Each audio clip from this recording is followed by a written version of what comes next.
미세먼지가 재앙 수준으로 치닫자 그 원인을 두고 논란이 적지 않습니다. 최근에는 지난해 말 유류세 인하 여파로 경유 소비가 늘면서 미세먼지가 증가했다는 주장까지 나왔는데요. 실제로 그런지 따져봤습니다. YTN 뉴스 바로 보기 고한석 기자입니다.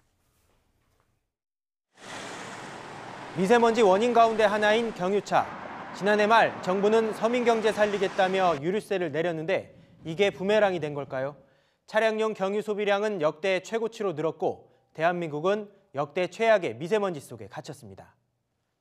월별 차량용 경유 소비량을 좀 더 자세히 보겠습니다. 유류세를 내린 건 지난해 11월. 경유 소비량은 그 즉시 급증합니다. 유류세 인하 조치가 경유 소비량 증가의 원인이라는 혐의를 받아도 이상할 것이 없죠. 그런데 10월과 9월 경유 소비량을 보면 다른 달과 비교해 상당히 적다는 점이 눈에 띕니다. 전년 대비 경유 소비량 증가폭을 나타낸 그래픽입니다. 유류세를 내리기 직전인 10월, 경유 소비량은 1년 전보다 무려 12% 가까이 급감합니다.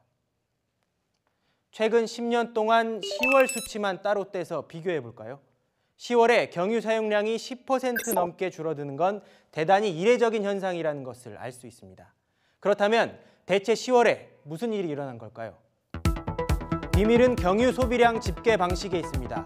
석유공사는 정유사가 주유소에 얼마나 기름을 팔았는지 조사해서 경유 소비량을 계산합니다. 소비량이라고 표현하기는 하지만 실제 운전자에게 팔린, 그러니까 주유량은 아니라는 얘기입니다. 지난해 10월 초부터 언론을 통해 정부가 유류세를 내릴 거라는 소식이 알려지죠. 주유소들은 이미 9월부터 기름을 사지 않고 기다리고 있었습니다. 그리고 유류세가 내리자마자 빈 기름통을 한꺼번에 채운 겁니다. 그래서 경유 소비량이 9월, 10월에 급격히 줄고 11월에 급증하는 이상현상이 나타나게 됐습니다. 이제 유류세를 인하한다고 그러면 사실 그 전에 기름 안 넣고 그 이후에 넣을 거잖아요. 주유소도 마찬가지로 10월 말 기름을 사니 차라리 11월 달에 사겠다라고 해서 구매를 늦춘 거죠. 여기에다 경유차 대수가 매년 증가하고 있어서 경유 소비량은 이렇게 추세적으로 늘어납니다. 경유 소비량이 역대 최대를 경신하는 게 오히려 자연스러운 일이라는 얘기입니다. 미세먼지와 관련해 정부가 비판받아야 할 지점은 유류세보다는 바로 여기에 있습니다. 이명박 정부는 2009년 클린 디젤이라며 경유차 보급을 장려했고요. 경유차가 미세먼지 주범으로 지목된 뒤에도 박근혜 정부는 물론 현 정부도 말만 했을 뿐 실질적인 대책은 없었습니다.